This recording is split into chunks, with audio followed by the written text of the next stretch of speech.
A surprising free agent reunion for the New York Jets. They've added another defensive back to the group. We'll talk about it. Plus, the Jets still have a massive need on their roster. How do they plan on filling it? We'll talk about that more with the special guest, Boy Green Daily. Starts now. I'm going to lose my gosh darn bananas. Boy Green Daily starts now. Zoinks! Boy Green Daily, Boy Green Daily, Boy Green Daily. Let's go!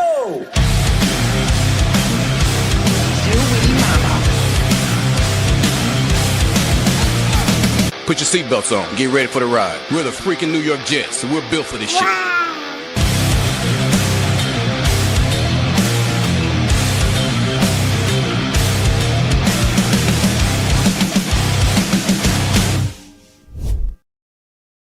What's going on, everybody? I'm Paul Esden Jr., a.k.a. Boy Green. I'm the New York Jets digital reporter for Heavy.com. Welcome to Boy Green Daily, a daily New York Jets video show, also available wherever you get your podcast. Let me get a live update here at the beginning of the show. If you're watching on YouTube, make sure you guys like the video and hit subscribe. We'd appreciate that as we continue to feed the flames of all things Boy Green Daily. We are 26 people away from 8,500 subscribers, baby. So hit that subscribe button on YouTube and help us reach that next milestone.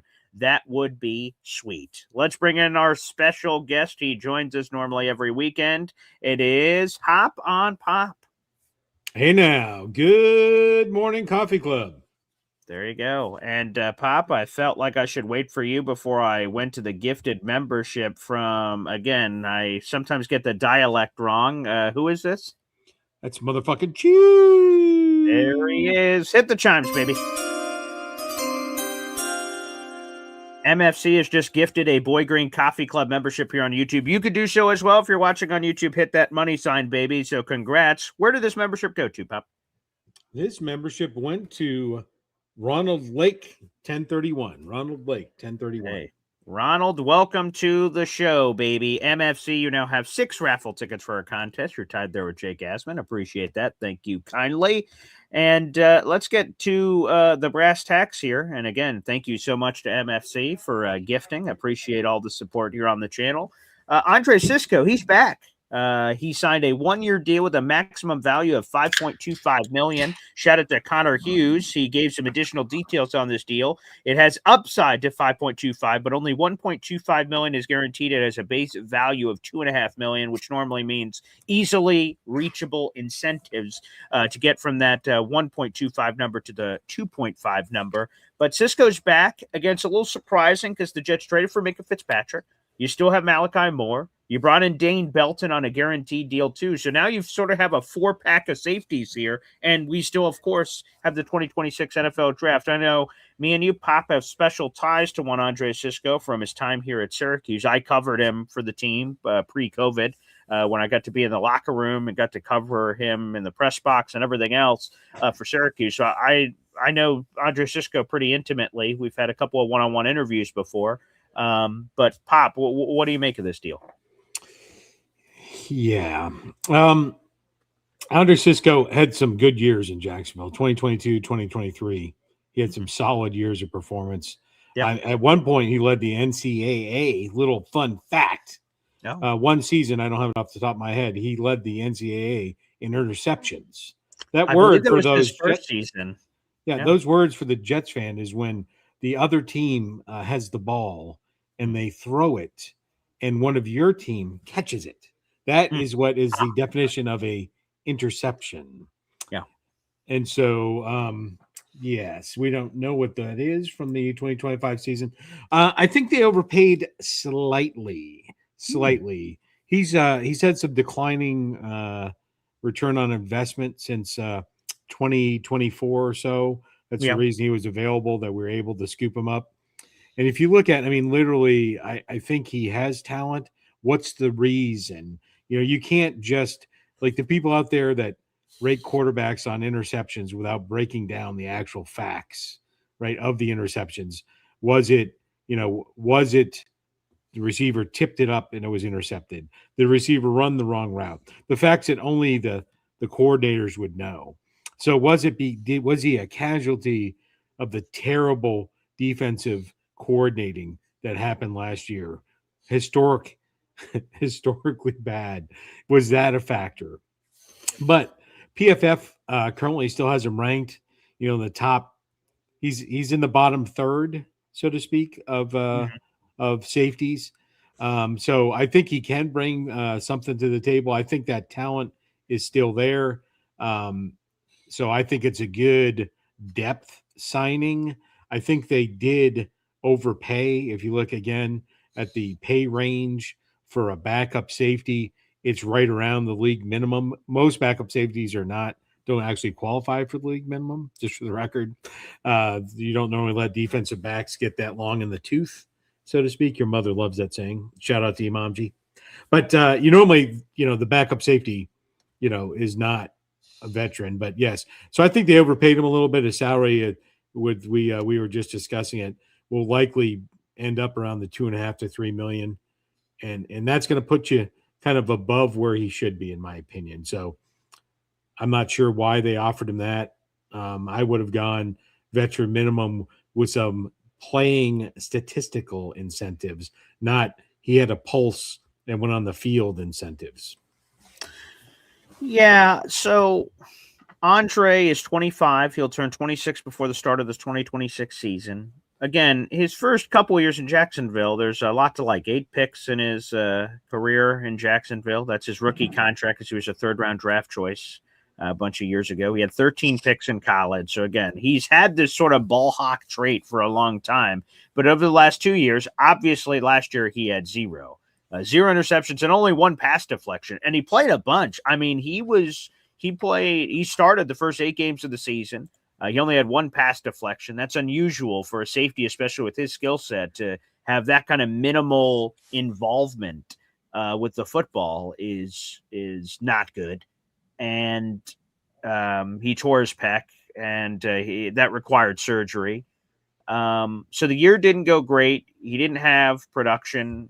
Now he's not responsible, I guess, for the second half of the 9-game season where they also didn't have a pick, but just to say he was a key piece that he played basically, it's a little less than this, but he basically played 100% of the snaps through the first half of the season. So he was a very involved figure for the Jets, and it just didn't work out. Now they paid him a decent chunk of change last year in a 1-year deal. It was a maximum value of $10 million, but $7.5 million guaranteed. So obviously he's getting a massive pay reduction, which makes sense based on the season that he just had. I see a lot of people don't understand the deal in the comment section. I would just say this. 1, only 1.25 is guaranteed. So relatively speaking, if it is an overpay, if people believe it's an overpay, it's not by much.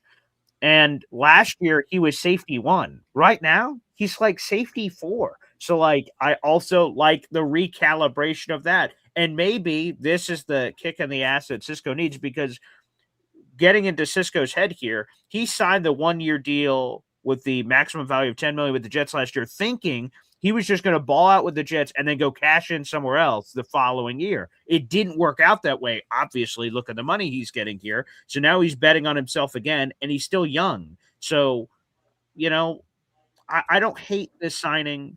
I also, to quiet, for lack of a better word, or to address the criticisms of this, I see a lot of Jet fans are tweeting at me that, oh man, this means that they're not going to draft the safety, and this is like the richest safety class in a bunch of years.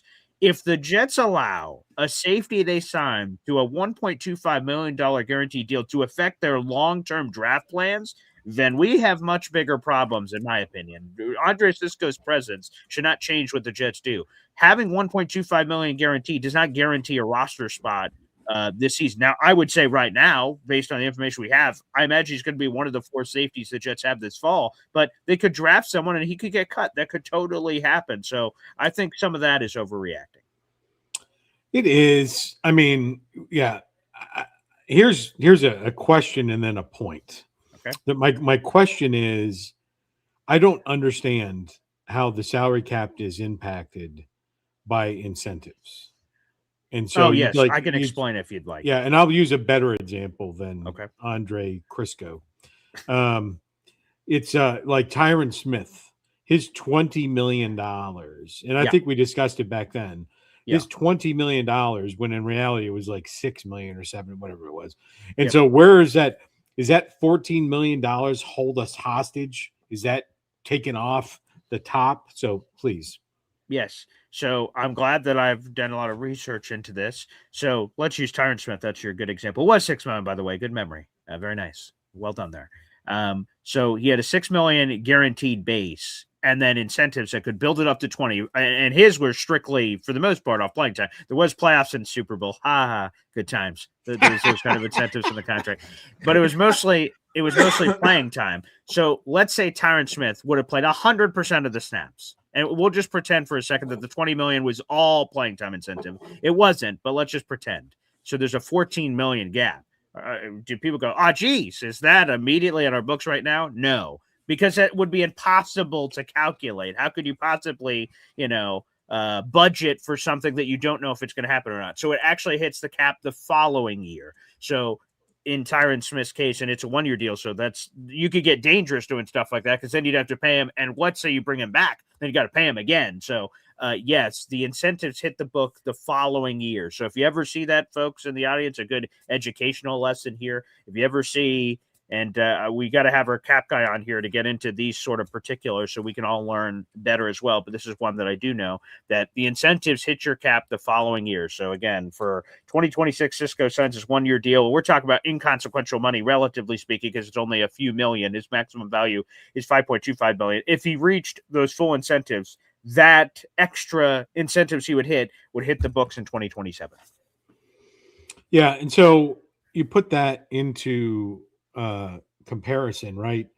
If you if we used a 4th round draft pick to sign a safety, that's essentially the money we're going to pay Andre Cisco. If you look out how much you pay a 4th round draft pick, you pay him this much money. And I'm going with, the minimum contract, not the 5 million, but right. It's the one-ish and change $1 million. That's what you pay a 4th round draft pick. Obviously, if I would talk about our thirds. Anybody seen the 3rd round draft pick? It's around here somewhere. Hey, Hassan, get out of the way. I'm looking for the 3rd round draft pick. Anyways, if you spend it on a 2nd round, then it would get more expensive. I don't see that, in my opinion. I don't think safety at the current moment, based on other things we've done, that the 2nd round is where we're going to be fishing in those waters. But maybe. My second point was this, and this is he's here, whether we think he should be here or not. And when I say he, I mean Aaron Glenn.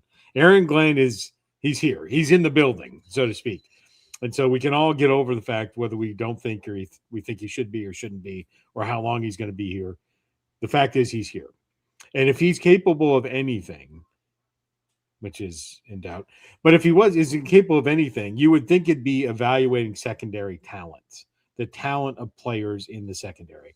Now, he didn't do a good job with, Brandon Stevens.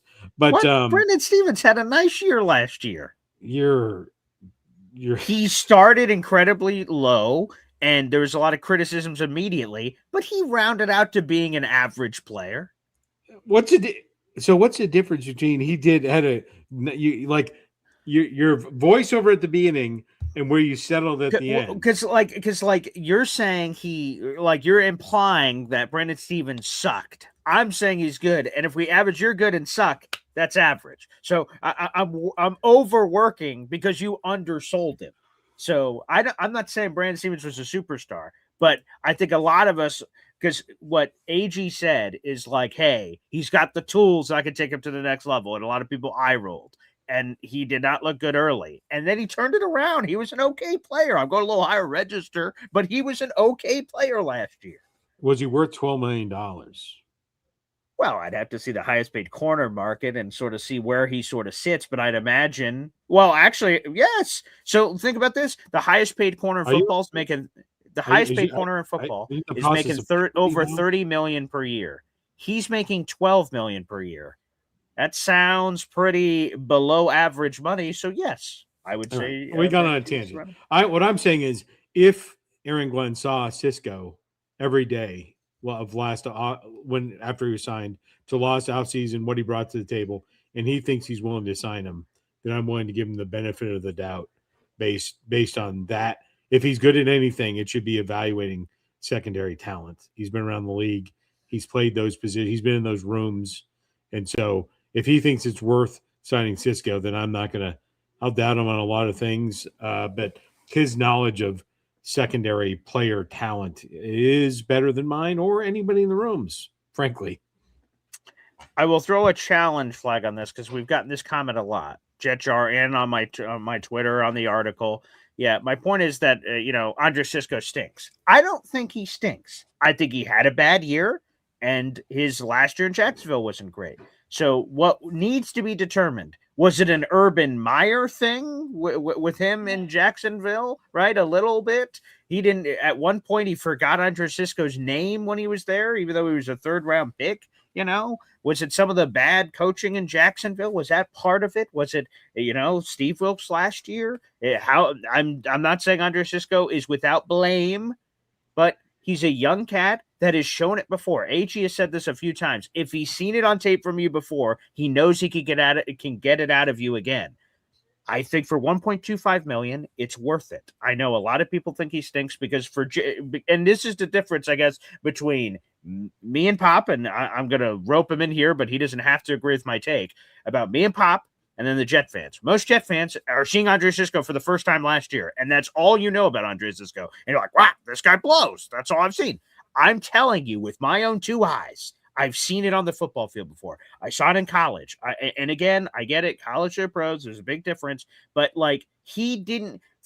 he had 13 picks in college. Was he just randomly always in the right place? Oh, well, why, thank you. Oh, why, thank you. Maybe. I don't know what the odds are that. That seems incredibly unlikely that every time it wasn't him making a play as opposed to a ball just randomly bouncing in his direction.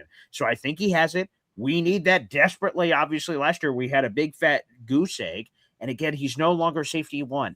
At best, right now, he's safety 4. And who knows if he makes the roster. So I'm just saying, I think it's a worthwhile gamble. I don't think it's going to affect the Jets' plans in the draft. If it does, then the Jets are dumb. If they let a guy on a 1-year deal for $1.25 million, I don't know if we should draft a safety here, even though we love this safety at 16 or 33. We do have that Cisco guy. No, it doesn't make any sense. Yeah, a couple things. Bottom line is, we don't know. And people, we all underplay roles and responsibilities based on your defensive scheme. And not only defensive scheme, 3-4, 4-3, nickel, dime. Not only that, but the actual coverage that you've decided to, what kind of, is it zone, man-to-man, et cetera, et cetera. And, which of that, what did Cisco play at Syracuse compared to what are you asking him? What did he do in Jacksonville? What are you asking him to do now? Right. And you should check and adjust, right? You adjust your schemes based on the talent you have in the room, right? He led the entire NCAA interception. He has the skill set. He needs to be put in the right situations. And the last thing I'll say is he's not getting paid much more than minimum wage. So I'm confused by the discussion. Minimum wage for a backup safety. What's the matter? The one stat I wanted to check, because I saw this and I was fairly certain. Yes. Okay. So I wanted to answer Lou B's question here. I just saw it a second ago. Special teams. Yes, there it is. Thank you. Could special teams have wanted him back? Andre Cisco played 0% of the special team snaps last season. What was that percentage again? That would be 0.0%, according to Pro Football Reference. So he didn't play a lick. And not surprising, starting safeties normally do not. It's unique if you have a player that's – and there is it in the NFL. I'm not saying it's impossible. It does happen where a starting linebacker or something also is a special teamer. So it does occasionally happen. But no, it had no special teams impact. But that's a good question. That's an assumption. Oh, yeah, well, special teams was awesome last year. Let's get him there. Yeah, he didn't play a lick of special team snaps this past season. So, no, that was not a factor there as well. Pop, the other thing is, and we could get into this. Hold on, just one second. Anything. Dave, yeah, go ahead. Dave Briga. Yeah. Excuse me.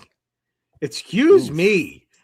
You are talking about Running Back University. Look it up. Get educated. And if you look at the past 5-year sample size, they've done pretty well. So, yeah, real quick to our audio-only listeners, highlighting the Dave Bricker comment here on YouTube, Syracuse is a horrid football school outside of that it's known for broadcasting training. Yeah, they have a legendary 44, which is Floyd Little, Ernie Davis, Jim Brown. They have Hall of Famers falling out of the wazoo: Dwight Freeney, Art Monk, Marvin Harrison. I don't know, man. Tim Green, give a shout out to Tim Green. Man, they've had unbelievable first round picks, production. I would, Dave, as someone who treasures history, I'm surprised that and is it, I know you're in the Pennsylvania area. Is this some Pittsburgh hate coming out here? What the hell is happening here? So Syracuse, a horrid football school. Jim Brown, Ernie Davis, yeah. Floyd Little. I never heard any of those players. He says, I'm not talking about the past. Well, that's convenient. That's convenient. I don't know. Come on, man. Put some respect on history. Come on, man. That's right. What's going on? No, that's okay. So I would say to sort of just, whoa, mamacita. Well, before I say anything, our number one Austrian Jets fan, boom shakalaka, a 10-pack of Boy Green Coffee Club memberships on YouTube.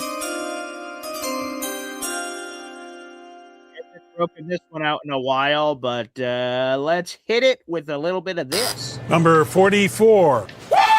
44, that's me! Get some cold cuts. Get some cold cuts. Get some cold cuts. Woo! Give me some! Just like that, number one Austrian Jets fan has punched their ticket here in the month of March. Welcome back, number one Austrian Jets fan. Great to see you in here. A 10-pack of Boy Green Coffee Club memberships, which jumps on here in the contest.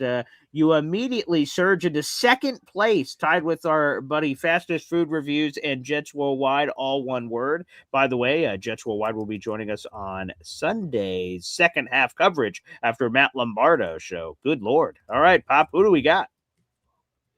Yes, we have Wood Owls, Howie K3, Jimbo 8119, Patrick Volpe, Haru Nuts 4502, Johnny Edinger Jr.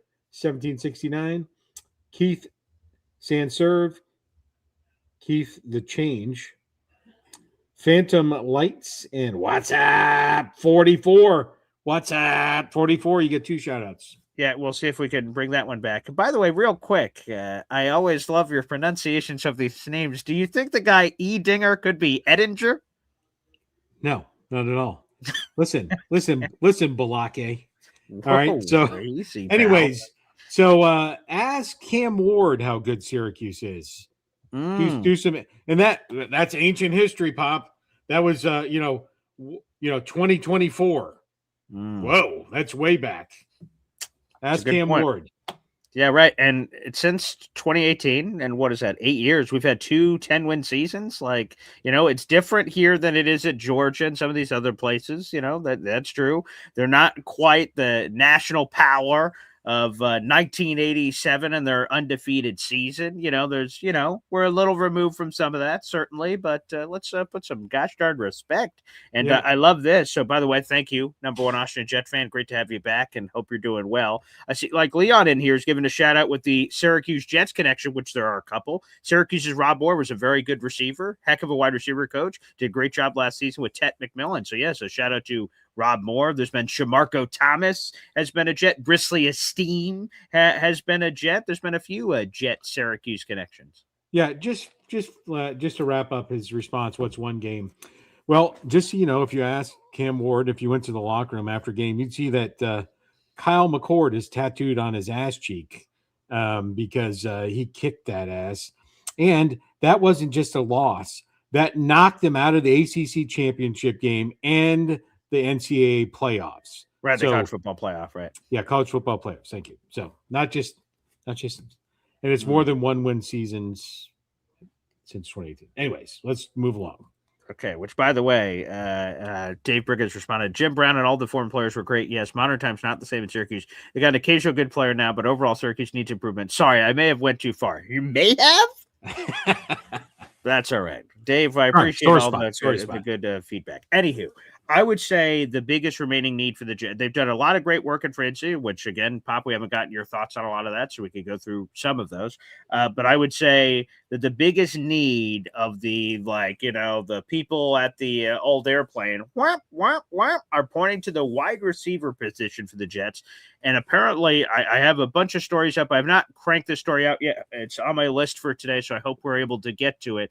But the Jets have made a calculated decision not to dip their toes in the free agent waters because, as Zach Rosenblatt wrote this morning, it's loading up. But the reason why they didn't do it is because their analytics team and everyone in their building says the most overpaid position in free agency is wide receiver. So they didn't want to stretch to get a guy, and instead they will wait for the draft and or trade.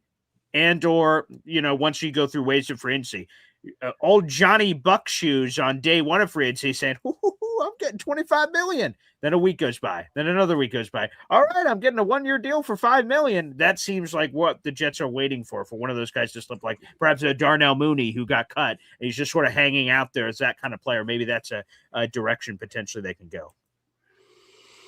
Yeah, I hope that's what it is. And I hope it's not like the entire, you have the wave of free agency. And then you have the smaller after waves. And then you go down the beach. It's like placid, if you will. Placid is a word that does not get used very often. Underused, sure. Yeah.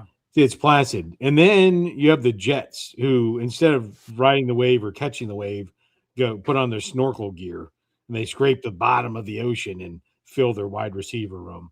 It's clearly, beyond confusing that clearly one of the biggest gaps that we were aware of before the season started, one of the biggest gaps was a second talent, a second player, a second fiddle, a second contributor in the wide receiver, a playmaker.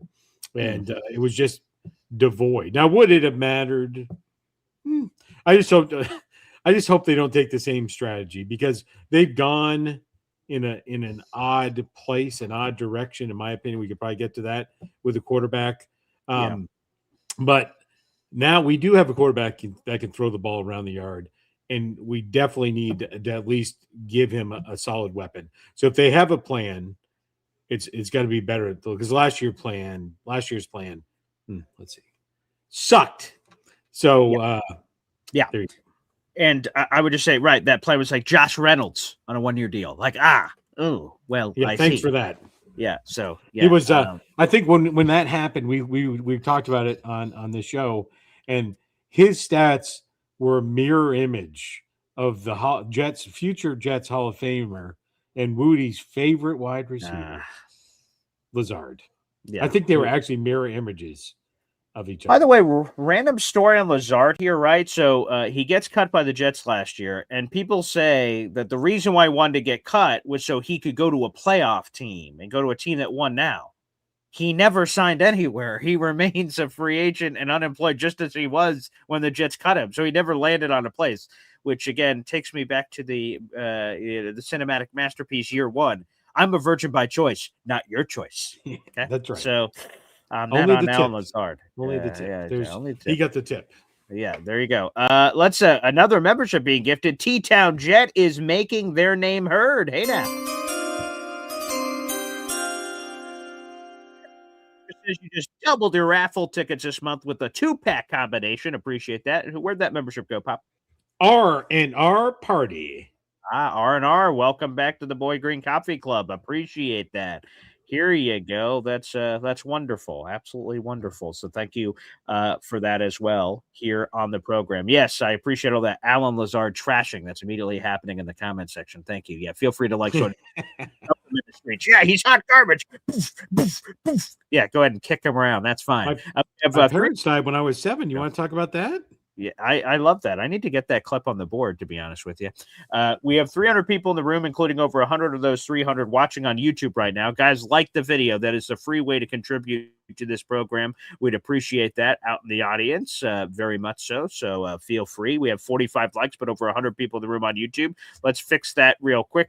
And also, like I said, we are keeping an eye on the subscriber train because we are 25 subscribers away from 8,500, which is a significant milestone for certain. So feel free, everybody, to show that love here on the program. So yeah, I'm looking at some of the free agent receivers that are, the best remaining free agents left in the NFL right now here, Pop. And there are some receivers. For instance, the most notable one, I would say, and this is ESPN, Juwan Jennings of the 49ers, 6'3", 213 pounds. A couple years ago, he was almost the MVP of the Super Bowl.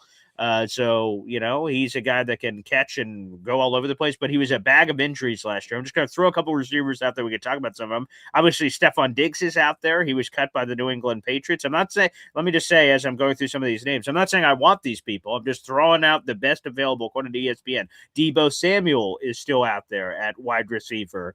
As a potential name. Hollywood Brown is out there at wide receiver as another potential guy to get an eye at. Christian Kirk is also out there at wide receiver. So there's a couple of names that are inside the top 30 of best available free agents. Do any of those, and oh my, before we continue, more memberships are being gifted, Pop. So let's go to James Kennedy. There you go, baby. Let's ride. It's Jets, Jets. I love Fireman Ed too. Got a gifting train here, Pop. James Kennedy with a 5-pack of Boy Green Coffee Club memberships. Who are these lucky 5? Yeah, Thomas Pohl, Razzie the Great, Fernando. Oh. B. Thomas Cahill, and Brandon James Shea, 31. Okay. Wait a second. Did you just say Fernando?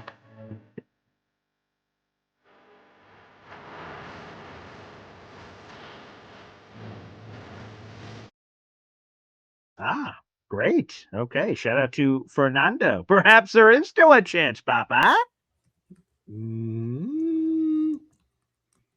I don't know what the math is on that one, but nonetheless, thank you. James Kennedy, you have a 5-pack of Boy Green Coffee Club memberships for our contest. Thank you very much. And I see we have more gifting happening in the chat. This is amazing. I love this. It's been a while since we've had a run like this. This is terrific. T-Town Jet with the old discount double check and the old double dip of the chip. Hey now.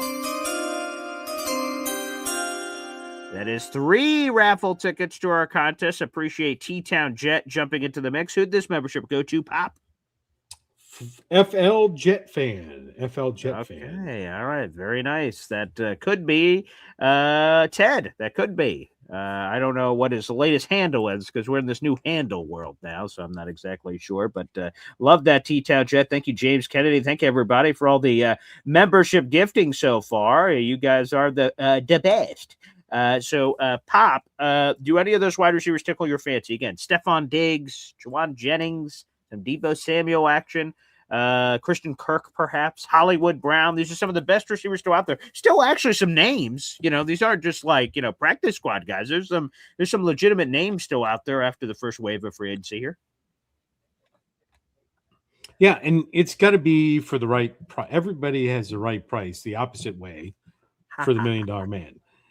Yes. And it's going to be the right price for these players. And so, I think some of those are going to want more money than they should get.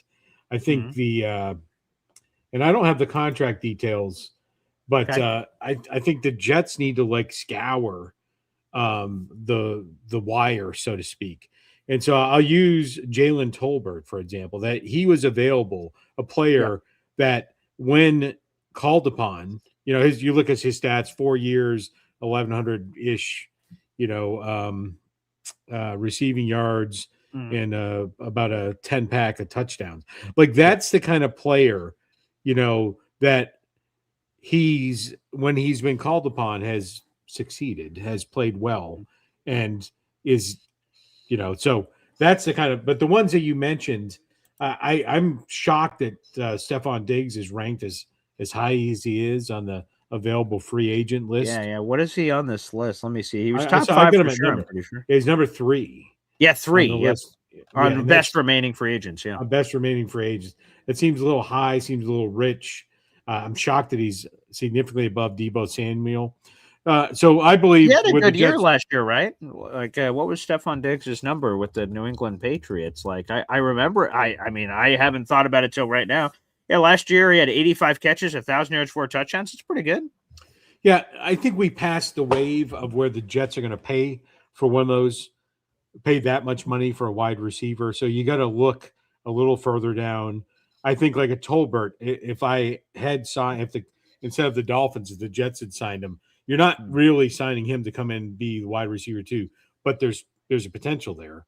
You know what the floor is and a potential ceiling that he could evolve into number 2, and he would be in the mix of a 2-3 kind of thing. And I don't have the contract details, but I'm sure he was not expensive. There's an example of a player that when put in a position, I would be able to come away with some plays. Would you rather have a strong wide receiver 2 or a bunch of 3s? Because the Jets have a 1 in Garrett. They have a big gaping hole at 2. And then the 3 right now, if I was forced to put a depth chart out there, would be Adonai Mitchell. And I like the upside of Adonai Mitchell, but I don't like him as our 2. I think that would be a grave mistake. And I don't think the Jets are going to do that. But if you had the choice of a wide receiver 2, and I mean a strong wide receiver 2, Deebo, he would be considered that, and Stephon Diggs in our offense would be considered that, like one of those types, or just sort of, meat and potatoes in the middle of whatever that is. Yeah, I think, frankly, we have relegated ourselves to 2-3s instead of a solid 2. That's my thought, based on what we've chosen to do in free agency. So There's no trade, of course, yeah, right. So you could still trade and you could still draft, and either one of those could result in a solid number 2. But I think you're more in the we're gonna have a couple of these 3s. So I think we definitely should sign a free agent wide receiver, not the top dollar one, and then pair that with a draft. And again, what we have to assume is that Garrett's going to be healthy. He's going to get the ball. Geno is going to get him the ball. Mason Taylor is, despite you like to say he was almost the leading tight end rookie of all time, he was pathetic, right? Reception-wise, that is the real stat. I didn't make that up. That's more of the trash bin than the New Jets in his quality.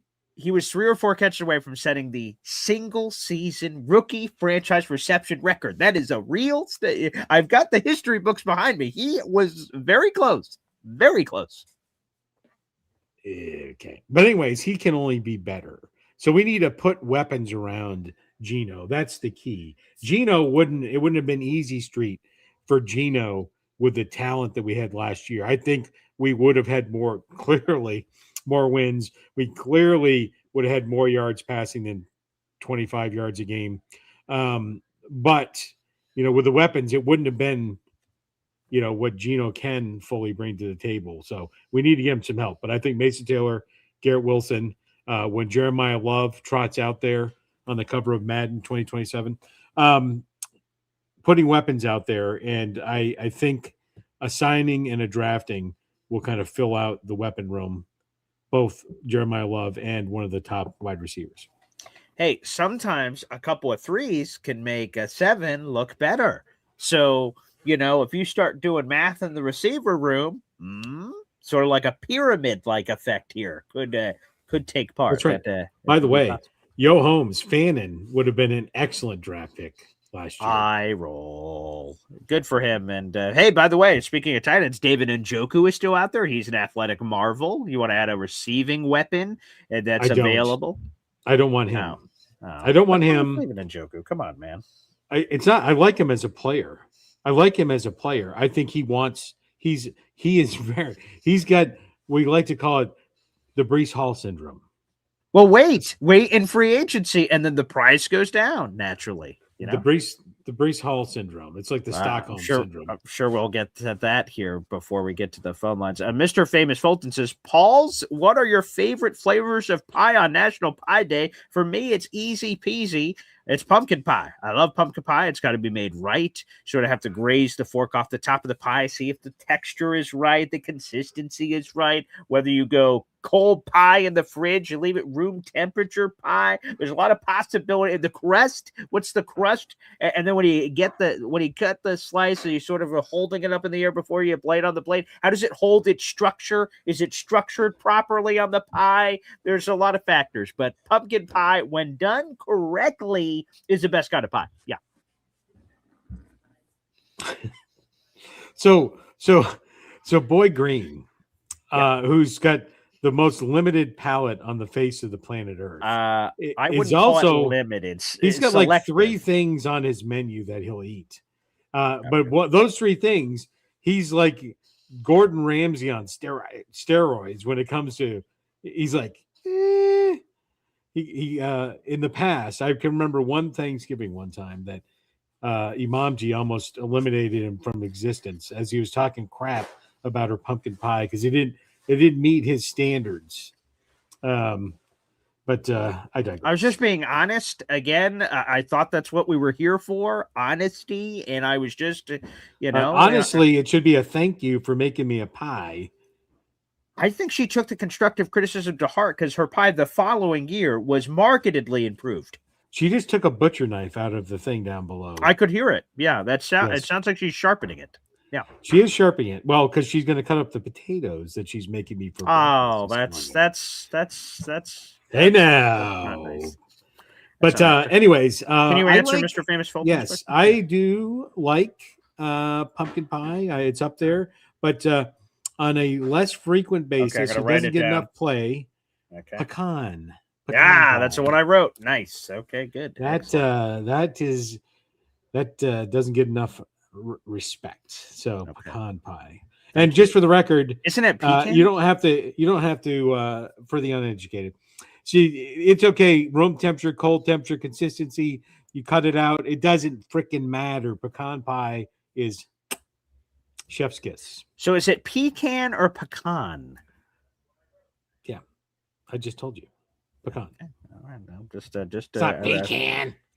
I don't know. I don't eat it, so I'm not one that has it. If your neighbor at the trailer park brings you a pecan pie, then you know. Okay, I will keep that in mind. All right, so there you go. There's the latest. There are several still notable names out there in the wide receiver market, so we'll keep an eye out for that. Potentially, if the Jets are going to be swimming those waters, I'll have a wide receiver column out at some point today. It's high on my list, so hopefully I'll be able to get to that today. Pop, like I said. You haven't gotten a chance to comment on a lot of these free agents because you sort of have a once a week visit here on the Boy Green Daily network of shows. So I imagine you have a few things to say probably about Geno Smith and others. So please, let's unpack this. Yeah, just one quick thing. The other one is I also like is warm apple pie. It's just like warm apple pie. Anyways. By the way, we got to get a Lou B super chat in here before we go down the free agency recap road here. By the way, every time we get a super chat, we hear from my daughter, Zariah Luna. Wow. Lou B Super Jets fan with the $2 super chat. Me and Lou B will be uniting our powers as we go to the NFL draft live this year. I've never been to a draft. This has been on my bucket list for a long time. So Lou B, thank you for helping make this dream a reality. That's going to be awesome. And I'm very appreciative. Thank you for the $2 super chat. He says, Pop, thank you for being team love. I take shots daily. Boom. All right, here we go. Okay. Appreciate you, Lou B. Thanks, brother. Do you actually want to do something? I know we also had this on our docket. Is there something you want to get to here? On Jeremiah Love? Yeah, I'll go to Geno and then I'll matrculate over. Okay. And that's how we'll you go say back that to your word, super chat. I didn't know there was any other way to say that word, so thank you for that. Yes. Thank you, Luby. We'll circle back to that super chat. Pop has a take on that. We'll get that there. We'll get to that. But please, Geno Smith. Sure, go ahead. Yeah, Geno Smith. Here's my take on Geno Smith. I do not like the signing of Geno Smith for one reason, and it's not the reason that most people are saying it. And it's what's that guy? What's your Bills fan's name? What is it? Oh, Danny Frisina. By the way, it Yeah. was a trade, not a signing, but Danny Frisina. Yes. Yes, trade, not a signing. That's right. The reason I don't like it is it puts the Jets in some weird holding pattern, and they're not in a great space in the holding pattern. And what I mean by that is this: they're gonna have Geno. I only imagine they're gonna sign somebody like the Red Rocket to be his backup. It's And Red then, Rifle. Red Rifle, Rockets, all the same. And so those, it's just the Jets have become, the 2025 New York Giants, the 2024 Pittsburgh Steelers. And what I mean by that is you got this you're going to build this weird quarterback room, right? This weird quarterback room that is not in any way, shape, or future going to improve the future of the New York Jets. And so will the Jets win more games in 2026 with Geno Smith than most players available? I believe yes. I believe yes. Geno Smith would have been my second person I would sign in free agency. And the reason I don't like him is because there's no upside to Geno Smith for the long term, right? I advocate to sign Geno Smith, but before he went to Seattle, even, I believe, or when he was in Seattle. We had this debate a couple years back that I thought they should try to go after him. So what I mean by that is this: he could have a good year, but he's not what's his 5-year plan? Not to die? So yes, they'll win more games with Geno, and they'll have, the Cincinnati Bengals trash bag left over as his backup. But neither one of them is going to be the Jets quarterback in 2030, as opposed to if you got the person I've advocated for the same, garbage trade, right? If they got Kyler Murray, I believe there's a potential there. There's no potential for the future with Geno Smith. That's what I'm going to say. And I would like to say, other than that, he's my second choice of free agent quarterbacks. He was the right price. And so I don't want to overplay it. But I just see it as a holding pattern with no option for the future. But the people that were upset, people that were upset that the Jets traded a 6th-round draft pick. And by the way, if you traded a 6th-round draft pick for Geno straight up, deal. The fact that you're upset that they got a 7th, and I think they lost like 10 or 12 draft spots. 20 spots. In the 6th round, people. Can you tell me how many starts? I believe we're going to get at least a 10 to 12 starts out of Geno Smith. Worst case. He has historically been healthy. So you're going to get 12 NFL starts, have a starting quarterback at a minimum. We'll call it a full season, but I'm willing to allow for 4 or 5 games lost due to injury. You're going to have a starting quarterback for 20 spots in the 6th round, and you're upset about that? You're deluded. Yes. Was he been the most sacked quarterback in the last 2 years? Yes. Has he thrown the most interceptions the past 2 years? Yes. But he's also thrown 40, 50 touchdowns in that same span. So the delusion of the Jets fans are upset about those 20 spots in the 6th round for having a starting quarterback in the NFL. That's crazy talk. I don't think he was the right one. He's not the one. I think we've got Kyler Murray for the same weird deal, the losing 20 spots in the 6th round. But yeah, I think it's good for the Jets in 2026. I don't think it helps us farther down the road, which Kyler Murray may have, just to be clear, may have been able to, not guaranteed. So I liked, you take all the off-field garbage that you'd have to verify. Again, I'm not an investigative journalist. I haven't. I've just heard some of the stories. Putting all that aside, right, 28-year-old Kyler Murray has a chance, if he does really well, to be a quarterback for a long time. Now, interestingly, 2 things here. So Kyler Murray did sign that 1-year veteran minimum deal that essentially Geno's on, even though it's still part of the same contract. Raiders are just paying it out. The difference is that Kyler's agent, Eric Burkhart, negotiated a no franchise tag clause. So Kyler is guaranteed after this 1 year in Minnesota to reach free agency next year. So he made sure he got that in. So if Kyler has the year he believes he's going to have, he's going to hit free agency. There's nothing the Vikings can do about it. So that's one point. And point number 2 is, it sounds like by all accounts, Kyler didn't want to be here. So same as Kirk Cousins, that the Jets investigated it, they heard through the grapevine by all reports that he didn't want to be here. So the Jets pivoted to different directions, which included Geno Smith. So hearing that, to me, Geno Smith consolation prize to me so Kyler didn't want to be here. Apparently Kirk Cousins didn't want to be here, but Geno, and I've heard a few interviews, I'm catching up on all his press conferences and different media spots. He said he found out through his agent that the Jets were one of the teams that were interested. And Geno did not immediately jump and say yes. He said, I had to marinate on it, candidly, and think about all the options. He said, once I sort of sat on it for a while, he in his words, a no-brainer, he said, to come back and right the wrongs of yesteryear. So he chose to want to be here. I don't know. There's something that plays that way to me. Kyler Kirk didn't want to be here. Geno did.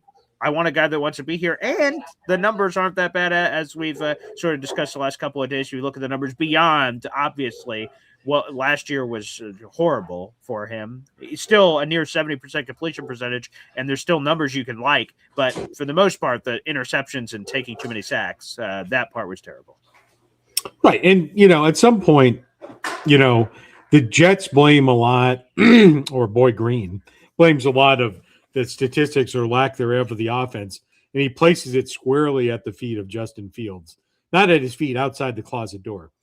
But there's a little bit to say that Geno's horrific stats, and I say horrific when I say you're leading the league in interceptions. You got some of that's got to be the complete train wreck that is the Raiders. It goes both ways. It goes both ways. Yeah, Justin Fields didn't succeed for many reasons, and I don't like to shift any blame away from him because he was truly pathetic at a historic level. But he did not have a whole bunch of weapons yet. But the percentage, the balance there, Geno, had not much. And so it goes both ways, is what I'm saying. So Geno's stats may have been driven by the lack of talent around him as well. And I will just reiterate this. I'll say this for a while. I think Geno's going to surprise some people. I think the Jets are going – well, they have a starting five right now. So Dylan Parham was added at left guard. So they have at least him. We'll see if anything happens in the draft. You still have 4 picks inside the top 44. So you're probably going to get that other weapon next to Garrett Wilson by hook or crook. If that's free agency, if that's trade, if that's a draft. I think if you add all those things I think that are going to happen on top of what has already happened, the defense is markedly improved just on paper. The Jets can do something. Now, what's something? I don't know. We haven't won more than 7 games since 2015. So, the bar's sort of low. But I think he's going to surprise and do some things. These people that just think Geno's going to deliver us to the number 1 overall pick, I don't see that. I don't see that at all. The numbers tell a much different story since he became a full-time starter in 2022. The numbers are actually pretty good. Yeah, I think it really hinges upon the weapons that come into the room. What they decide to do at running back, whatever that is, which we'll talk about in a minute, whatever they decide to do at running back, the compliment to Garrett Wilson, that is key. And then, the defense sucked last year. Is that because they were on the field, 75% of every game? Probably. That was a contributor. And it's not, it's not the other way around, right? We're going to have a historically better play caller on offense as well.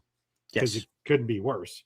We're going to have a better play call on offense. It's going to realize that, by the way, you have to throw Garrett Wilson the ball more than once, before the third quarter, as was the game plan against the Dallas Cowboys. It's just, there's a lot. And he's going to be better. I would be very surprised. I think the Jets are going to fill the number 2 wide receiver. I think they're going to do the right thing at running back, and I believe they'll win 8 games. Ooh, okay. Sign me the hell up, and let's see where we go from there. That would be marvelous. So, again, let's go to the running back conversation. I know you saw the show yesterday, or saw the theme at the very least, and you went, zoinks? So we bring back up Lou B's comment here. So Breece Hall, for those who missed it, I'll come back to Lou B's comment actually in a second because you'll get into that element of it. So the Jets and Breece Hall, the update yesterday was they won't continue their extension talks until after the draft, which again makes sense. That's no longer a rush thing. They have till July to work out a long-term deal. So put that in one can. The second can is apparently Breece Hall wants and expects to receive north of Kenneth Walker money, which would then make him at least the fourth highest paid running. He would take Kenneth's place as at least the fourth highest paid running back in football, and potentially threaten Derrick Henry, who makes $15 million per year. He's the third highest paid running back in football, so he'd be in that category based on contract talks. And Connor Hughes says that both sides are motivated to get a deal done, and he revealed those numbers. That would seem to suggest, we'll see what's truth, that the Jets would be interested in giving him said deal. I don't know what's the truth. Again, if those are real numbers, maybe the Jets go, maybe we explore tag and trade, maybe we explore something else. But, Pop, that's the latest information on this situation. Yeah, and, Breece Hall is deluded. He's demented. He's a deranged scatback. So I think it's a series of dominoes. The dominoes fell before the trade deadline in 2025. The Jets made a bad mistake not taking that fourth-round draft pick and letting Breece scoot along his way. By the way, the Kansas City Chiefs would still have not made the playoffs, but let him scoot along.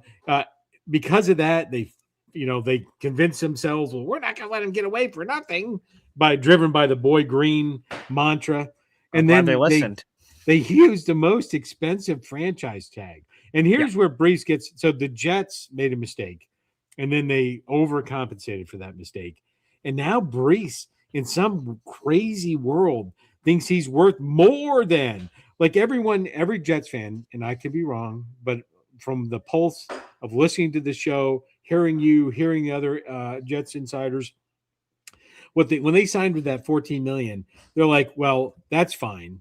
We can sign him to a 3-year, $36 million contract, right? And, this is just the holding pattern to give us time to sign him to that. I was at the 3-year, $30 million, which would be fine. I think you and some others were about the $11, $12 million a year frame, That's right. Whatever that was. Yeah. And the reason they didn't transition tag him, and is that the right phrase? Transition That tag? is correct. Yes. It's because they thought people might be coming in hotter than 11 million, which is about where it was. So everyone's like, well, 3 for 36 is not bad. This deluded one-time 1,000-yard back by the skin of his teeth, right? Thinks he's worth north of $15 million a year. We're at 3 years, 36, or 3 years, 30 if you're me. He's at 4 years, 60 plus million. He's deluded. It's crazy. And so if any NFL team came to the table, hello, yes, I'd like to have Breece Hall, and I'll give you a second round. Sold. You didn't even let me finish. I don't care. I'll take it. You can have him. Tag and trade, whatever your cool phrase is. Let him go. And I will tell you this. Let your people go. Right now, if nothing happens, so if nobody comes and offers him a trade, I don't offer him a long-term contract. You just let him. He plays out that $14 million. And then, by the way, all right, the fourth quarter just sound. We're going to huddle up for our end of ship meeting. Hey, is somebody packing my shit up? Mm-hmm. I'd already be packing Breece Hall's boxes. Get out. And by the way, if anything before next year's trade deadline, you can have him. Well, Jeremiah Love. Oh, yes. Let me bring this back up now. Overall, at the number 2 overall draft pick, Jeremiah Love will be in excess of $5 million cheaper per year than Breece Hall. Breece Hall is going to be $14 million. The number 2 draft pick's around the $9 million change for the number 2 draft pick. That's the rookie contract. $5 million, 14 minus 9, carry the 1. I'll slow down so you can catch up. No. Right, the only thing because like the overall contract for the second overall pick is $50 million. What? Say that again.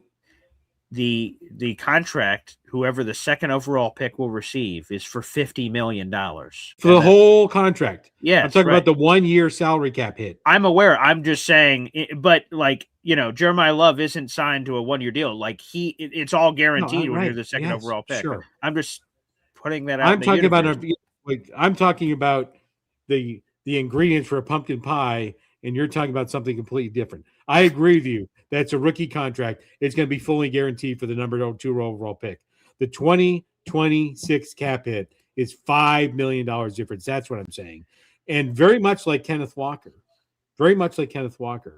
right? Jeremiah Love can break a tackle, right? Which is something Breece Hall is incapable of.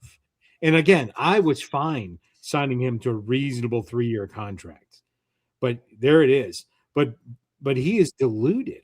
Look at that. Watch this. Okay. All right. Oh, he's going to fall down. Is it? What is that?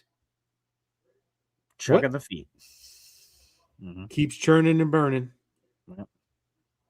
Number 6, like, I got him. He's still 3 yards away. I'm going to stop him. Wait a minute. Why is he still moving forward? 11's like, I'll come in here and help. 29's like, I got this. Yeah. And 11 is pathetically trying to punch the ball out as opposed to, look at this. Wow. That's a touchdown, baby. He broke more tackles in that run. I know what you're going to say. Than Breece Hall did during his entire career. I knew you were going to say that. So that's the player I want. That's the player I want. And all this aside, take all this aside. I'm not saying Breece Hall is not a valuable player. He wants too much money. He wants way too much money. Yeah, he is good in open field. He is a playmaker. He is a game changer in the open field. He's not going to create his own plays. He's not going to break the tackles and create his own business. And that is why. And the last thing I'll say is he doesn't want to be here, right? Someone on the franchise tag who's going to get paid $14 million, right, would probably just shut up and stop tweeting. Like, he is in everything he said. If you took AI and you're like, here's all Breece Hall's tweets, give you guys a synopsis on how, do you think he wants to stay with the Jets? No, he doesn't. All right, let's get a super chat in here from Chef Kevin Gilbert. You got to meet him at the tailgate this past year. Thank you, Chef. Wow. Good morning, fellas. $2 super chat. Thank you, Chef Kevin Gilbert at Fastest Food Reviews. Make sure you guys subscribe. Stop the Breece slander. Do it for Johnny. Come on, Pop. So this is not Breece slander. It's all factual. The fact is I don't have a secret account that's Breece Hall's Twitter account or X or whatever we're calling it nowadays, right? I don't have that. He's saying these things himself. And all you have to do is look at he essentially said that he was better than Kenneth Walker. Watch the playoffs, only the playoffs. Watch the Super Bowl, right? If you compared that with Breece Hall running the ball and you looked at Kenneth Walker in the playoffs, you would clearly recognize there is a clear gap between them, but not the way that Breece is calling it out. So, again, I'm more than willing to sign Breece Hall, but not for the ridiculous amount of money that he's asking for. And the only thing I just want to add here is, and a few people have called it out, what is the truth? This is the truth that Connor Hughes has put out to us, and I've had Connor Hughes on the show. He seems like a wonderful guy. It seems like he gets paid a lot of money to be a reporter and share what he believes is actually going on. But is that the truth? Is that really what Breece wants? Is it really the direction the Jets and Darren Muji are willing to go? The proof will be in the pudding, whether or not we get the alert in the middle of like May or something, the Jets have agreed to this crazy deal with Breece, then that it obviously is the truth. But we'll have to take a fine-tooth comb through that contract and see if Darren Muji's doing Darren Muji things, I would say, even when that deal is agreed to. So we'll see. What is the truth on the Breece Hall negotiations at? We don't exactly know. This is the truth that we have. Yeah, and I don't, except for Jets Worldwide. Except for Jets Worldwide and occasionally some others. I don't pay attention to Connor Hughes or any of these other wonderful contract snapperheads. I don't pay attention to what they say. And so I'm only going based on what I have read about the tweets that Breece. I'm solely, my opinions are not formed by someone else running their mouth, right? It's solely based on his statistics Okay. based on tweets that he has issued Sure. and things that he has said in the past. So not someone else's interpretations. It is very like it does. He does not come across as a person to me that wants to stay with the Jets. That's what I'm saying. And he definitely is asking for more money than the Jets should pay. Right. Excuse me. Most running backs don't get a third contract. This is his second contract. Do we want to pay this much money? Do we want to pay this much money to a running back in his second contract, knowing that if you parallel where Breece Hall is now with the Jets' trajectory, he's going to be looking for another. He's going to be looking for another bag if he's still in the league before the Jets are ready to make the playoffs. So, yeah, real quick, by the way, Indy is in the chat. Love to see you here, Indy. He says, wait, didn't Connor report that John Gruden turned down the Jets? That was Zach Rosenblatt, not Connor Hughes. Different reporter about the John Gruden false rumors or whatever you guys want to call them. And so, anywho, just to put that in the pocket. Is there anything else? Just wanted to clarify that because I see that running wild in the chat. Just wanted to make sure that's a different reporter. But Pop, is there anything else in the free agents that you wanted to say? That again, there's a whole list of them that perhaps, if there's one or two or a couple that you want to highlight or say something about. yeah, no. The Jets have paid some attention, both to the defense, tip of the cap, and a little bit to the offensive line. It's time, and I've said it before, I'll say it again. The biggest needs for the Jets in the draft is the offense, and you'll see we still are hammering it out. I rightfully so was put off my draft show for free agency. No, rightfully so. So I can make more meaning, make more sense. Now that we pretty much filled the some of the needs for free agency, for the draft. But my focus, at least for at least two of the top four picks, is going to be offense because that's the biggest gap. Super chat coming in from EZ here on the program. Wow. By the way, real quick, the latest easy emoji from the Jets Worldwide crew. Nice. There you go. Some real love. Easy got an updated emoji instead of this one, which he had. He was not a big fan of that one, but now we've upgraded to this.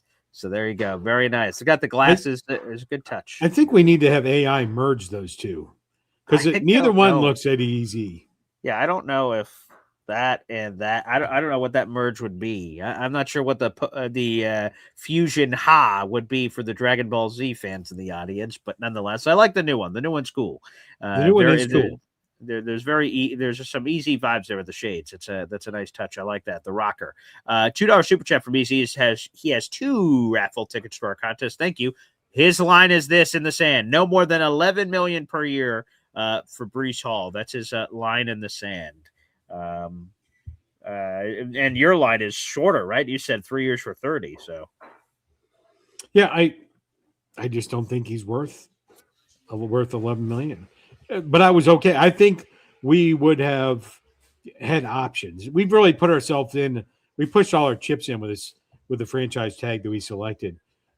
I would have said I'm willing to pay up to 10, maybe 11 million, but more 10. And that's why I said we should use a transition tag. Someone wants to come pay him more than 11 million. He's right there. Have at him. Easy. Thank you. Again, we will see. I would imagine the Jets were not helped by the free agent contracts that were signed. So that's part of the dangerous game of we just, there's just so much we don't know. So we're filling in gaps. What did Breece ask for? Because the Jets, from some reporting, the Jets and Breece Hall were quote unquote close before this deadline date where they slapped the tag on him to a long-term deal where they wouldn't have had to use the tag. Okay. What's close? What was it?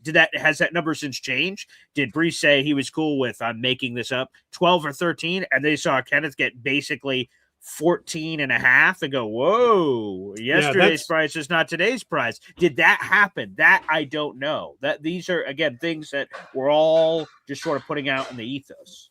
Yeah, this smells a lot like some of the things that another franchise who will go nameless has done. Like you wait too long and then you pay more than you should have. I won't name the other franchise. But Right. If we could have gotten him on that 3-year, $33 million deal, and before we placed a cap on, before Kenneth Walker got his money, right? Because the next man up, right, wrong, or indifferent, always ends up getting more money. Right. And so that's why I'll go back to it. Transition tags, what we should have used. Give him a deal, take it or leave it, or transition tag him, let it go along his merry way, or just let him go and not tag him at all. So. Yeah, well, again, this will be a storyline for a large chunk of the offseason at a minimum. So we will continue to see what happens. Pop, are you ready for? Well, first off, do you? I hear a lot of activity happening behind you. Is a certain light on? There's no light on. I have some time, although I can smell the potatoes and the bacon. This seems not. This seems unnecessary. Glorious.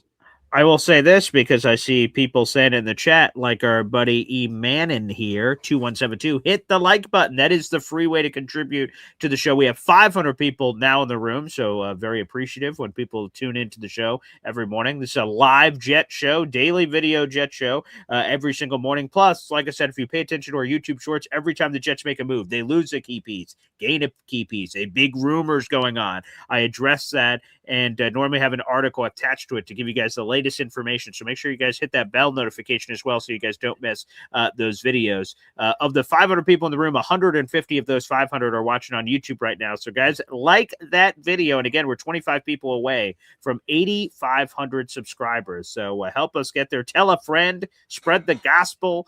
Even if you're already subscribed, that's how you can do it, is tell your friends to subscribe, get them to jump on the train. That would be absolutely marvelous, Pop. Yep. Like it, share it, promote it.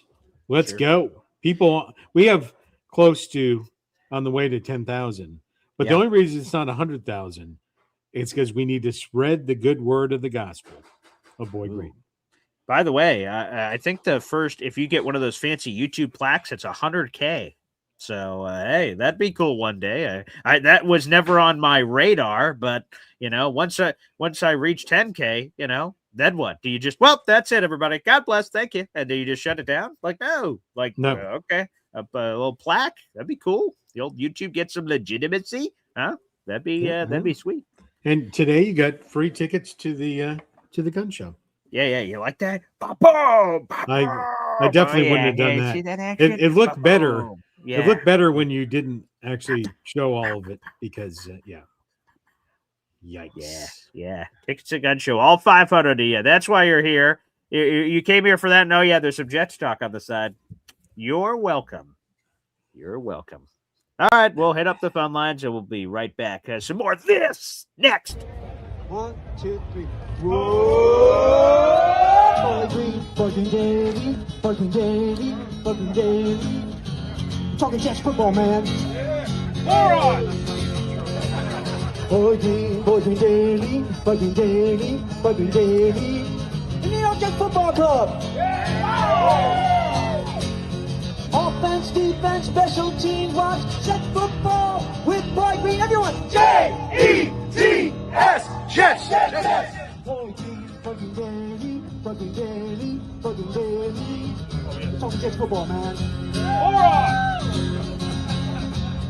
Boy Green daily.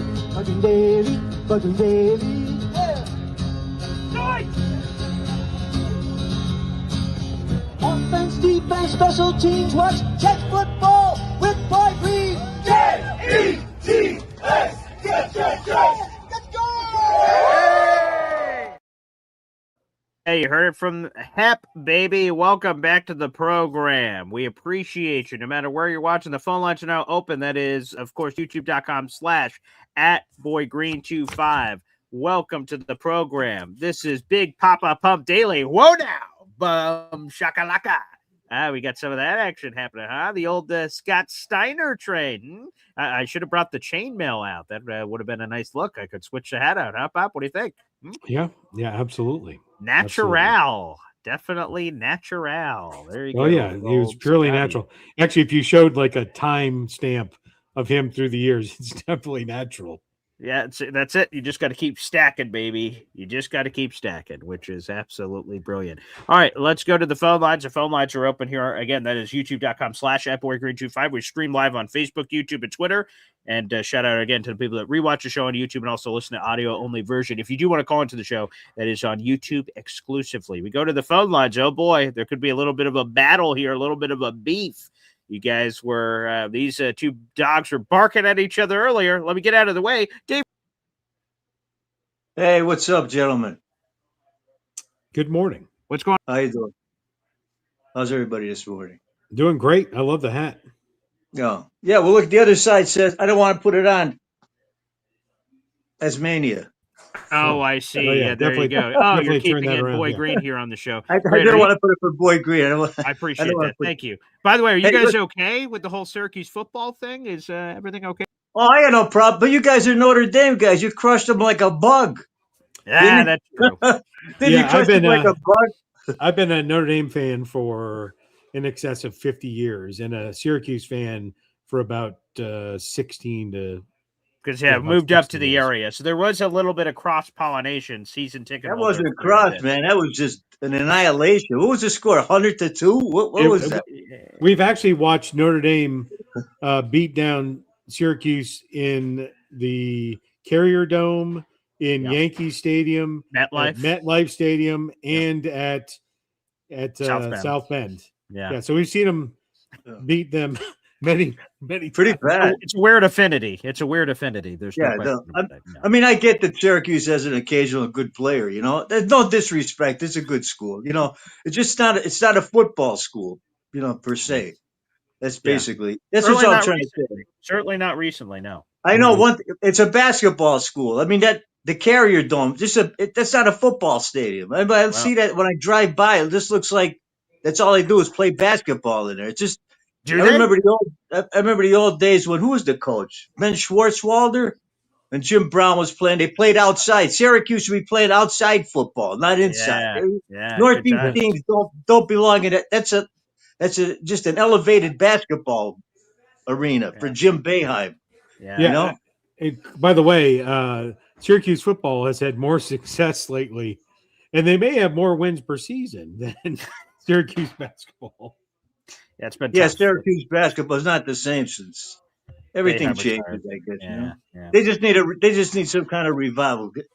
You know, no disrespect towards Syracuse. No, not at all. Sure, of course. Yeah, but it killed me because I know you guys are Notre Dame guys and you just crushed them. Yeah, like a bug. Yeah, it's not even. Why did they put them on the schedule? I mean, did they play? Did they play? You guys went to Notre Dame. I guess it was Notre Dame home game, right? Yeah. It's not. Yeah, it's not an every. It's not an every year thing. But they have some relationship because of the ACC. Notre Dame's an independent, so it sort of builds out its own schedule. And sometimes there's a base of ACC flavor in there. So yeah, Syracuse again. I assume they're just a glutton for punishment. Not sure why else they really. They're actually playing them again this year in the Carrier Dome. Are you going? Yeah, we'll be there. We're working the legit. It's unfortunate it's right after Thanksgiving, which makes it more difficult to travel. Okay. We'll see. Well, I just want to straighten things out with that. No offense, guys. You know, not at all. No, that's okay. It's all fun. Good ribbing. What's up? Yeah, Dave? but no, not too much. I don't know. This Cisco signing is inconsequential except for the cap room. Right. As far as Breece Hall goes, I mean, he's just all he does is keep complaining. I mean, he's worth what he's worth. I mean, all these guys, when the top guy signs at the top of the level, they all bunch themselves in. They think they're the same, but they're not. But that's the way the system works. They want to get paid on an equal basis, but they're not equals. You know, right. It's just like if you go to work, right? And you're putting your time in. Everybody sometimes, when they up the pay scale, you all get the same pay if you're working for, a corporate guy. If you're not in management, I mean. So this guy's got it. He's going to just try to get what he can get. Mm-hmm. But basically, he's an underachieving player. That just keeps complaining. I don't know. I mean, that just goes so far as the team goes. I mean, it's a different age today. I know when I played and Pop's still being a military guy, they give him a lot of props to you, my man, being in the military and what's going on now. I give my military men all the credit in the world. That's what people should be focusing on. the achievers right, there. Dave. You know. That's right, Dave. And now you brought it up, so I just got to say, and this is not a political comment, but anybody that's complaining about our military getting a steak and a lobster tail, shut up. All right, that's all I have to say. Anyways, Yeah, I got you, Pops. You know. Anyway, we just Glenn bringing in these guys that haven't done anything, and you know, I understand bringing in the guys that he's associated with, but sometimes it goes too far. You know, sometimes it goes too far. You got to bring in new blood. I mean, like we were talking yesterday, I understand the old days are gone. You can't even compare that today with all the money and everything. But just bring us players that want to win and have some kind of reason.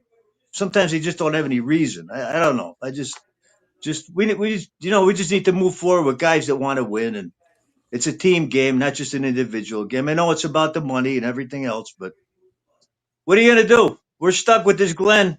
He better win, or he's pushing all his cards to the table. Like I said in the chat, like Jim Fossil. He's a desperate man. Desperate people do desperate things. So let's hope desperation wins for us, and for him, you know, it's life or death as far as in football terms. Okay, gentlemen, God bless. Good speaking to you. Have a good breakfast, Pops. Enjoy that bacon. thank you.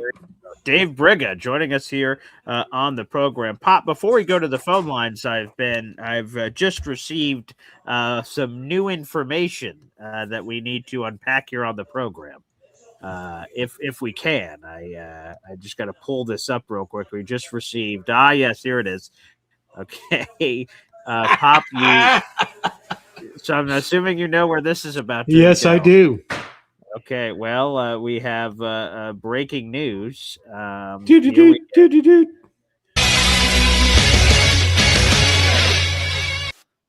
Wait, let me hit it here. Okay, 1 second. All right, Pop had a request. I don't know if I can bring all of these up at the same. Okay, so I'm gonna have to show you guys the progression here of how these have evolved. So Pop said, we had the easy emoji, and by the way, we're about to bring easy on the show as well.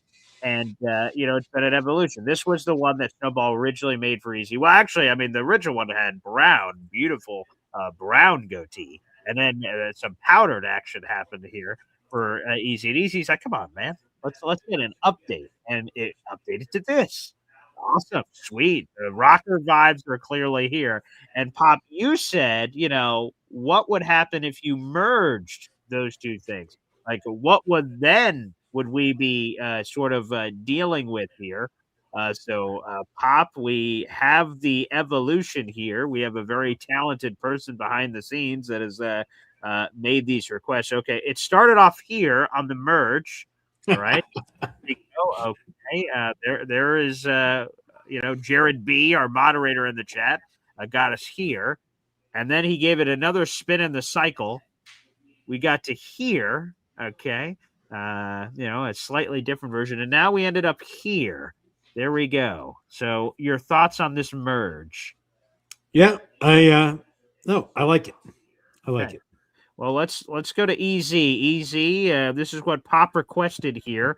Do you like the original? Do you like this puppy here, right, that we have? Do you like the original one Jets Worldwide made, or do you prefer one of these other versions that Pop has requested? Let's leave it where it is now. I like the new one. Okay, so leave it as the new. Okay, there we go. So we'll leave it as this puppy, which is the brand new one, which you guys, by the way, can throw in the chat. It's in the comments section, the easy brand new emoji, which you guys can let fly in the universe. Only because the new one captures me. Yeah, not so much the illusion, not so much the physical, but that's me. Yeah, I see it. More like, yeah. Yep, there you go. I definitely see it. The Mozzie train. Easy. Which, by the way, Mozzie's still on the team, so hey, he's still part of the team. I wonder what they can do with that kid. I hope they can do something. Yeah. I mean, they got was it Dunbar is the coach's name? Correct. Yeah, Carl Dunbar. Yep. Mm-hmm. Yeah, he'll fix them. He'll fix them. I think the D line is kind of set right now. Mm-hmm. Like I was telling you yesterday at the end. Before, because I was the last caller yesterday. I really want to get my first 2 picks. I want to get a running back and a guard. Excuse me, not a running back. Shoot, wide receiver and a guard. Oh, okay. That's who I want. I think the defense is set now. Now, if we draft Reese at number 2, okay, which would be a great pick. Sure. With number 16, I definitely want to get a wide receiver. Mm-hmm. Absolutely. I think that's a must get. And then if we can move up from 33 or 44 into the first round, whichever one we do, that's where I want to get an O lineman. Mm-hmm. I definitely want to get an offensive lineman. I don't want to pussyfoot around with this nonsense. I want to get a solid guy to plug in there, solidify this O line. We now have a backup left tackle. We have a backup right tackle now. I just want to get a really good guy that can either play center guard. That's what I want. I like that. Yeah, I think it's important to I think we've done some work on the offensive line. It's a little different. I thought we'd keep one of the 2 guards, not let them both go. But it's not that we let them go; they went. Yeah, they got really good of signing, but they got good contracts. So, I mean, who the hell was going to give AVT a 3-year deal? Do we know how much is guaranteed in that by now? Yeah, they released the guaranteed money. Yeah, they have. So it's $6 million guaranteed, which is like nothing. And that is nothing. Yep. And the one uniqueness of it is it's Tyron Smith-esque in terms of, I believe it's somewhere in the ballpark of $250,000 to $500,000 for per game roster bonuses, which is historic from an NFL level. You normally don't see it that high, but that's because of AVT's injury history. So if he plays, he will make a lot of money. If he does that 43 crazy million, if he does not, he's going to get just his $6 million and change. So yeah. Well, at this point, he's had both of his triceps, repaired. Yeah. So hopefully what was he doing wrong that could damage triceps? That's a very odd injury for an offensive lineman.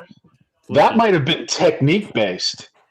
Maybe he's holding his arms up or out or a certain way too high. I don't know. It doesn't matter now. He's not on the team, but we need someone that has canceps instead of triceps.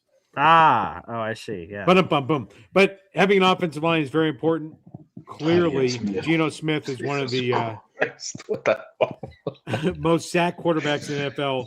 He needs to have a good offensive line for them to reach his potential. That was a very, very bad dad joke. That was a bad. Hey now. I'll tell you one thing. You guys, here's what you need to do this year. You need to go up to Boy Green for Thanksgiving. Take Imam G up there with you. Go to Boy Green for Thanksgiving and go to that fucking Syracuse game. That's what you should do. No, it's not. Knock it all into one package. Hey, when I saw the Jet game a couple of years ago, I went up for my niece's wedding, and I went to the Jet game. So I mean, she lives in Jersey and got married in Jersey, so that's what I did. See, my only fear is Boy Green cooking a turkey. We can always go out for Chinese. Yeah, goose. No, that's what Jews do on Christmas. Oh.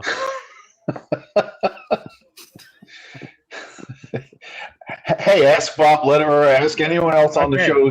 We'll do. You do Chinese food on Thanksgiving because traditionally they're not Christians, so they're the only place open on Christmas Day.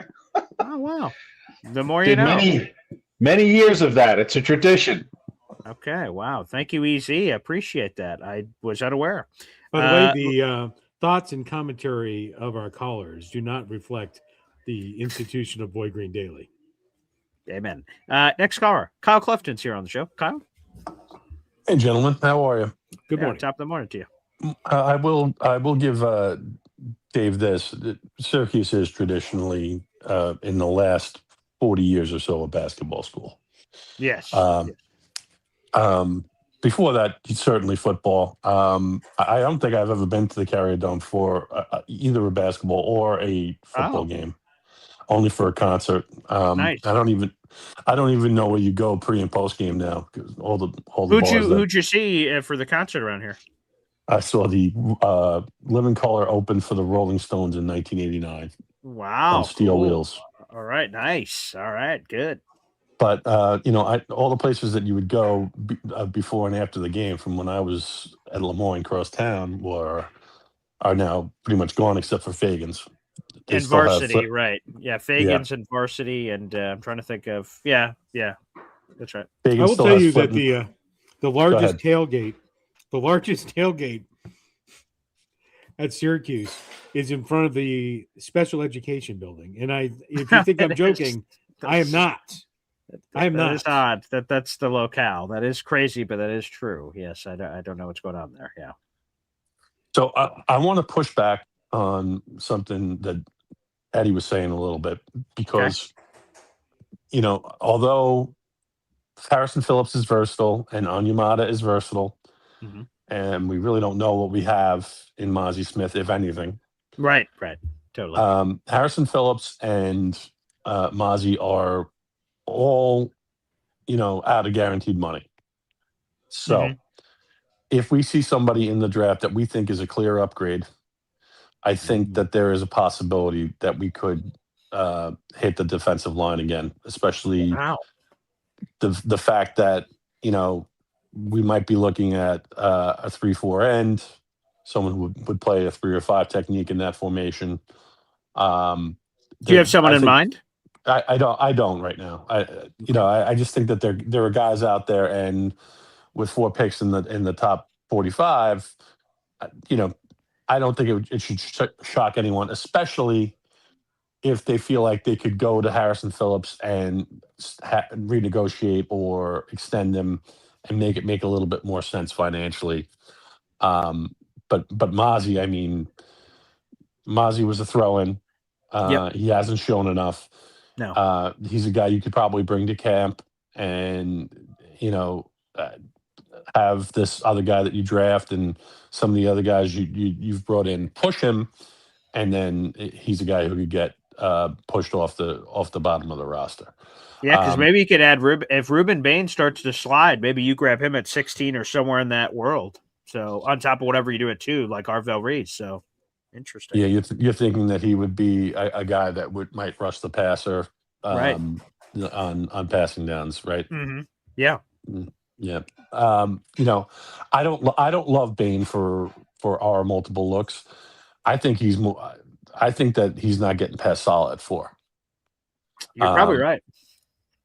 But that's just me. I think that he is a JJ clone, and that he makes a lot of sense for them there. Yeah. But Mozzie Smith, it's put up or shut up time. No doubt about it. And I think Pop knows that better than most. So that's all I had, gentlemen. I'll talk to you soon. Okay, there he is, Kyle Clifton, baby, joining us here on the program. Yeah, and we have I'm sorry. Let's pour one out. I'm going off the rails on a Mozzie train. There you go. And then the hearty, gravelly laugh of one Uncle Indy that's mixed in there just adds to the je ne sais quoi. But no, please, I interrupted you. Yes, sir. Yeah, no. We have a free runway for Mozzie Smith. Yeah, right. From now until whatever the date is, I can't remember. It's August something. Yeah, right. For the cut down. So it's good to have him in the room. Who knows, right? There's something there. He was drafted in the first round. Yeah, right. He has some talent. Sure. Is he going to show up and show out? Not all cases. Clearly, does the college translate to the NFL? But you got a new team, so I would think if we in some alternate universe where we had the same defensive coordinator, the same coaching staff, the same players, then Mozzie may be, and if he was costing any significant amount of money, which I don't believe he is, then you throw him out with the trash. But you have an opportunity to give him a runway to August. This is his golden opportunity, his golden ticket at a do-over. And we'll see how it plays out. No reason to do anything but wait. Yeah, you have nothing to lose. Here we go. We have Sharon with a super chat shout out. One of our fellow Notre Dame Golden Domers out there. Wow. A member for 18 months, and as always, in the comment section of all the videos, the beautifully talented everything Sharon, member for 18 months. Love is the answer. We still have that. I have that out there. All our pictures, Pop, me and you, at the Notre Dame gift shop with the Notre Dame. I hope they leave that love cut out there for the foreseeable future. I don't know what's set to happen to that next, but hey, man. I should have bought one of those. They have some of these amazing jerseys there. Yeah. Imams, you wouldn't let me buy it, but they had some. I'm just kidding. But they had some amazing jerseys there. I mean, they were nice. You had to bring your mortgage so you could bring out a third mortgage to buy them. But they had some. That bookstore is enormous, and there was at least 300 different, and I don't think I'm exaggerating, maybe 200 different styles of hats. Entire room of hats. And we cycled it twice, and there's even a few in cases, like, oh, and like, oh, you come up to the glass like it's the 1960s. You're looking on the outside store glass window. Oh, wow, look at the latest one is right here. Reflective material and all this other stuff. And yeah, we cycled through a couple times to make sure we had the right choice of hat. It was quite nice. So Sharon, if you've never been there, and I'm sure you have with all your Notre Dame love, to any Notre Dame fan out there, oh my good golly, to see the shots from Rudy, all the scene, because we went to a lot of the places, the gift shop. There's just for someone who hasn't been there, and especially if you have Notre Dame love, it's even more special. But if you just have an appreciation for history, there's an aura, there's a spirit, there's a magic to every place you go that, wow, like some pretty important people have walked these same steps we're taking. It's pretty impressive. Yeah. And I would just say, in some places, like they want you to be there. Like they do things you would not think that they would do. Like and we said this before, there's like a fleet of these golf carts with volunteers that will take you all over campus, and they will show you, and they'll tell you that for free. They'll just pick you up, and they'll take you to the bookstore, and then they'll take you to the grotto, and they'll take you to the Balistica, and they'll take you all. It is just crazy how nice it is. And if you've never been, you're going to go. And I'm saying this now, I'm just mapping out a trip for 2027 or something. But it is amazing. I did take your sister, the Hayanator, and Imamji there, but it's amazing. Yeah, it's and it's not, other than the prices at the bookstore, it's a great experience. Unbelievable. Yeah, we're about to go back to the phone lines. I'll just say the Basilica, like, when you're in there and you're like, should I pull out my phone?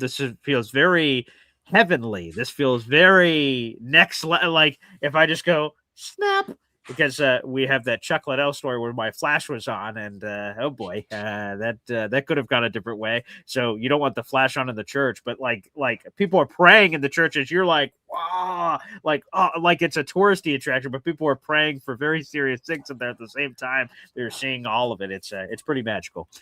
Let's go back to the phone lines. There's Hep here on the show. Oh, whoa.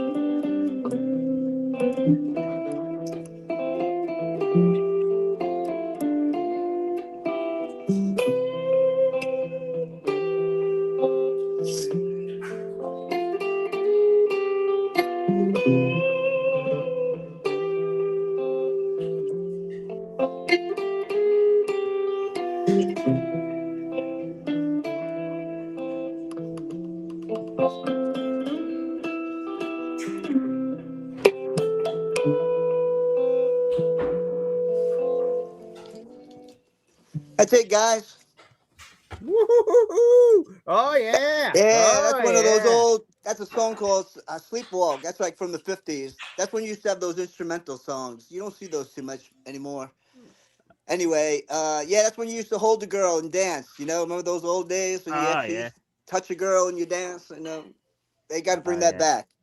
They do. Absolutely. Wow. Great song, Hep. Thank you. Yeah, so I'm on the love train too. You know that, guys. Of course. It makes sense. They only touch the ball 50 times of the game. I mean, I don't understand. And these wide receiver prima donnas, I don't get that either. Why do they get all the money? And then half of them are nutcases. Whatever. That's true.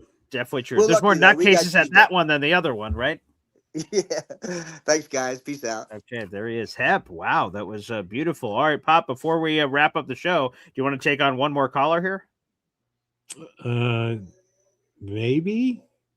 Mr. Famous Fulton joins us here in the program. Good morning, Paul. Good morning, Pop. How are you guys doing? Good. Mr. Legendary Famous Fulton. Losers. Yep. Getting ready for the big game today for Boeing. So. Oh yeah, let's nice. get you ready here. Here we go. You know, like the All right. yeehaw thing when it's someone's birthday and you got to jump on a saddle. I think so. All right, yeah, lay it on us. It'll remind me of what that is.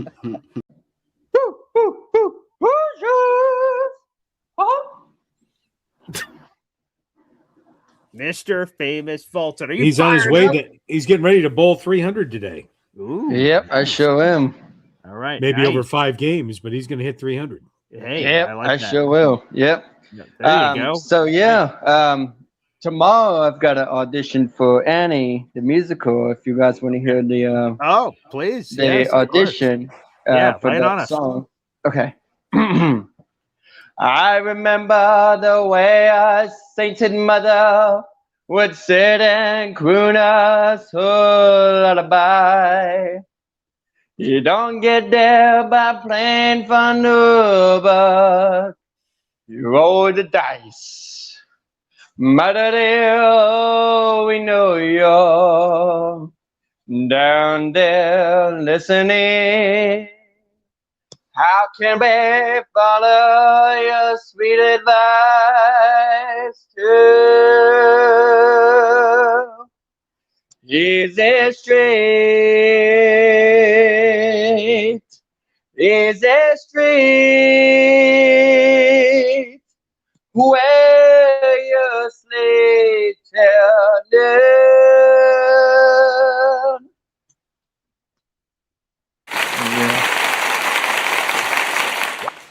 Mr. Famous Fulton, you're going to get the part for sure. I sure am. Yep. And I've been working on the dancing, so I'll be ready for tomorrow so I can show you guys the performance. Oh, please. Yeah, we're going to look forward to you busting a move for sure. So can't wait for that. Thank you, Mr. Famous Fulton, and good You're luck. welcome. I will. Thank you. Thank you. There he is, Mr. Legendary Famous Fulton. Wow, with bowling today, a part in Annie, and some dance moves hitting us soon. Wow, okay. Pop, that was quite a show. It's in the books. We have 500 people in the room. Thank you, everybody, for tuning into the show. That was a real treat. And Pop, thanks for being a part of it with us here today. Amazing. And just remember, all you need is love. That's it. Well, so thank you, everybody, for tuning in again. If you can do me a favor on the way out, there's 120 of you left in here on YouTube of the 500 that are watching across our social media platforms. Hit that like button. That is the free way to contribute. That gets us show in front of other Jet fans in the universe. So even if you subscribe, they'll get other people to subscribe, hopefully, and join the army. And like I said, we're just 25 people away from 8,500, which is super exciting as we continue to climb. So thank you, everyone out there in the universe. Pop, you're welcome for coming over here to the gun show. Oop, You're embarrassing yourself. Put those 10-inch guns away. All right. Okay, these are 32-inch pythons over here. So thank you, everybody. Appreciate it. And seriously, thank you one more time to everybody, Pop, that gifted so many memberships. MFC, number one Austrian Jet fan, T-Town Jet, James Kennedy, T-Town Jet again, Lou B Super Jet fan, Fastest Food Reviews, Easy, and Sharon with the love connection, the love boat. Thank you for the love train happening here on the program. That was a lot of fun. Pop, we'll have to do this again next week. We will. It's off to bacon, potatoes, omelets, mimosas, you know. Does that ship? Does that travel? It's a Saturday morning here at the Esden Zone. There you go. Peace and everybody. love. Thanks for tuning in. We'll see you next